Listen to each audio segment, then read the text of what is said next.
গ্লাসে করে ১ গ্লাস পানি নিবেন। পানি নেওয়ার পরে ওই গ্লাসের মধ্যে আপনারা ১ম এ দুরূদ শরীফ ১১ বার পাঠ করবেন। আল্লাহুম্মা সাল্লি আলা মুহাম্মাদিন ওয়া আলা আলি মুহাম্মাদ কামা সাল্লাইতা আলা ইব্রাহিম ওয়া আলা আলি ইব্রাহিম ইন্নাকা হামিদুম মাজিদ। আল্লাহুম্মা বারিক আলা মুহাম্মাদিন ওয়া আলা আলি মুহাম্মাদ কামা বারাকতা আলা ইব্রাহিম ওয়া আলা আলি ইব্রাহিম ইন্নাকা হামিদুম মাজিদ। ১১ বার পাঠ করে আপনারা গ্লাসের পানির মধ্যে ফুঁ দিবেন। ২ নাম্বার যে কাজটা করবেন সেটা হচ্ছে সূরা ফাতিহা বিসমিল্লাহ সহকারে বিসমিল্লাহির রহমানির রহিম আলহামদুলিল্লাহি রাব্বিল আলামিন আর রহমানির রহিম একেবারে শেষ পর্যন্ত আপনারা ১১ বার পাঠ করবেন এবং ১১ বার আপনারা ফুঁ দিবেন। যতবার পাঠ করবেন ততবার আলাদা, আলাদা ফুঁ দিতে হবে। ৩ নম্বর আপনাদেরকে কাজ করতে হবে আয়াতুল কুরসি ১১ বার পাঠ করবেন, গ্লাসের পানির মধ্যে ফুঁ দিবেন।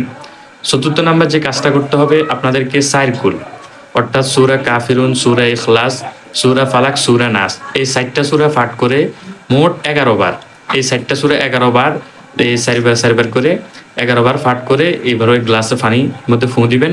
সর্বশেষ আপনাদেরকে কাজ করতে হবে আবারও দুরূদ ইব্রাহিম আল্লাহুম্মা সাল্লি আলা মুহাম্মাদ আল্লাহুম্মা বারিক আলা মুহাম্মাদ ১১ বার পাঠ করে পানির মধ্যে ফুঁ দিবেন। এই কাজটা যখন সম্পূর্ণ হয়ে যাবে তখন আপনারা ওই পানিটা যিনি রোগ আক্রান্ত আপনার পরিবারের যিনি অসুস্থ ওই ব্যক্তিকে আপনি পান করার জন্য দিবেন। এরপরে ওই রোগীকে জিজ্ঞেস করবেন যে পানিটা তোমার কাছে কেমন লাগে?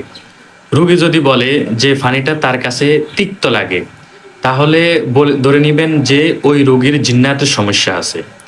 আর যদি বলে যে পানিটা তার কাছে টক লাগে অর্থাৎ আমরা গ্রাম্য ভাষায় বলে থাকি খাড়া লাগে, তাহলে ধরে নিবেন ওই রোগীর জাদুর কোনো সমস্যা আছে, কোনো ব্যক্তি ওই ব্যক্তির জন্য ওই রোগীর জন্য জাদু করেছে।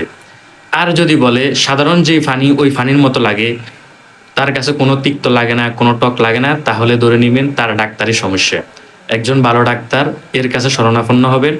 আর যদি তার জিন্নাতের সমস্যা থাকে অথবা তার যদি জাদুর সমস্যা থাকে একজন ভালো রাগীর শরণাপন্ন হবেন। তো আপনাদের জিন্নাতের সমস্যা অথবা জাদুর সমস্যা যদি থেকে থাকে আপনারা আমাদের সাথে ইনশাআল্লাহ যোগাযোগ করবেন। আমাদের কাছ থেকে ইনশাআল্লাহ সঠিক সুন্দর পরামর্শ পাবেন, আপনারা ভালো চিকিৎসা পাবেন। তো আমাদের সাথে পরামর্শ করে আপনারা ইনশাআল্লাহ ভালো চিকিৎসা, ভালো পরামর্শ পাবেন। এইজন্য সর্বশেষ আপনাদেরকে আরো বলি আপনারা এরকম ভালো, ভালো টিপস জানার জন্য, ভালো, ভালো পরীক্ষা জানানোর জন্য, এরপরে এভাবে আপনাদের রুকাইয়া বিষয়ক আরো বিভিন্ন বিষয় জানার জন্য আপনারা অবশ্যই পেজটা ফলো করবেন আর ভিডিওটা বেশি, বেশি শেয়ার করবেন। আসসালামু আলাইকুম ওয়া রাহমাতুল্লাহ।